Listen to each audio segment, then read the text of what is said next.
Le jambon de Bayonne, le vrai, c'est dans un séchoir comme celui-ci qu'il est affiné.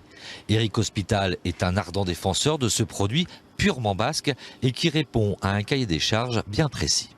Ce sont des cochons qui viennent d'ici. Ensuite, le salage se fait avec du sel de Salis de Béarn. Donc c'est du sel qui vient du coin aussi.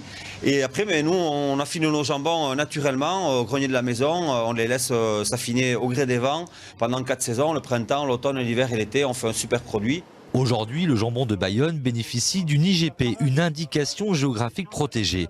Les professionnels souhaitent obtenir une AOP, une appellation d'origine protégée.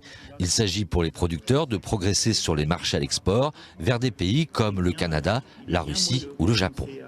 Pour les Basques, l'obtention d'une AOP permettrait aussi de protéger le savoir-faire local dont on n'est pas peu fier. C'est une bonne chose, parce que je pense que c'est un produit qu'il faut éviter, bien sûr, d'imiter. Du moins, c'est un produit qui est vraiment du terroir. Donc de la fierté un peu. Absolument.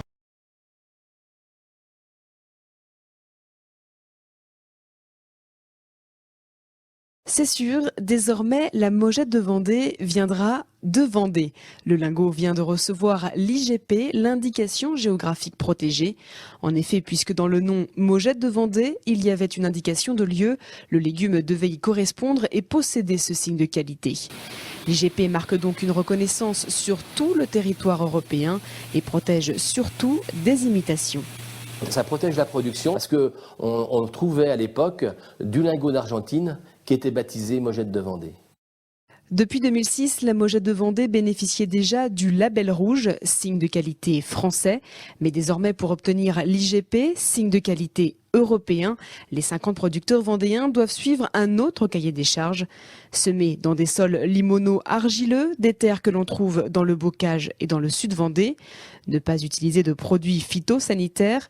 Enfin, produire une mojette sèche, demi-sèche, stérilisée ou pasteurisée, mais avec un aspect bien blanc, composé de 12 à 16% d'humidité. La Mojette de Vendée devient alors un vrai produit authentique, mais reste à la portée de tous. L'IGP ne changera donc pas la popularité de ce petit haricot blanc, mais cette obtention n'est finalement qu'une nouvelle étape dans la promotion de ce lingot. Prochaine épreuve, que les restaurateurs du département cuisinent la seule et véritable Mojette de Vendée.